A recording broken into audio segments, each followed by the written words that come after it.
Congress party సరైనటువంటి బాధ్యతాయుతమైనటువంటి పాత్ర ఏంటన్నది రేవంత్ రెడ్డి దగ్గర చూసి నేర్చుకోవచ్చు, మిగతా ముఖ్యమంత్రులకి నేర్పించవచ్చు.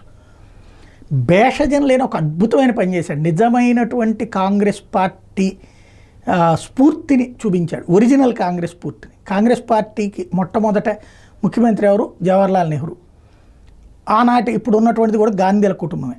ఇవాళ ఏదైతే చిల్డ్రన్స్ డే సందర్భంగా రేవంత్ రెడ్డి ఒక అద్భుతమైనటువంటి ఫీట్ చేశాడు. సాధారణంగా మేము మా చిన్నప్పుడు నేను కాలేజీ డేస్లో మాక్ అసెంబ్లీలో పార్టిసిపేట్ చేశాను. అప్పుడు ప్రతిపక్ష నాయకుడి పాత్ర పోషించాను నేను. అట్లాగే చాలా 2 సార్లు జరిగింది. 2 సార్లు మాక్ అంటే స్కూల్ దశలో ప్రతిపక్ష నాయకుడి పాత్ర పోషించాను, అట్లా కాలేజీ దశలో కూడా ప్రతిపక్ష నాయకుడి పాత్ర పోషించాను.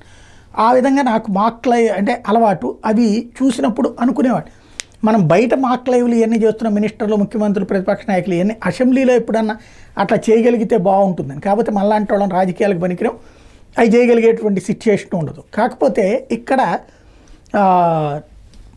ఏది అదే ఒరిజినల్ అసెంబ్లీలో అట్లాంటి కార్యక్రమం నిర్వహించడం అంటే రేవంత్ రెడ్డి నిజంగా చాలా స్ఫూర్తివంతమైన పాత్ర పోషించారు. ఇవాళ చిల్డ్రన్స్ డే సందర్భంగా, నెహ్రూ గారి పుట్టినరోజు సందర్భంగా చిల్డ్రన్స్ డే, ఆ చిల్డ్రన్స్ డే రోజున శాసనసభలో విద్యార్థులతో 18 ఏళ్ల లోపు పిల్లలతో మాక్ అసెంబ్లీ నిర్వహించడం, ఆ అసెంబ్లీ సందర్భంగా తను ముఖ్యమంత్రిగా ఆ పాత్రలో అక్కడికి వచ్చి కూర్చుని ప్రశంసించడం, మిగతా చర్చ అంతా జరగనివ్వటం, ఒరిజినల్ అసెంబ్లీలో మాక్ అసెంబ్లీ నిర్వహింపచేయడం అనేటటువంటిది, అందులో స్వయంగా ముఖ్యమంత్రిగా తను అక్కడికి వచ్చి పార్టిసిపేట్ చేయడం అనేది నిజంగా హర్షణీయం.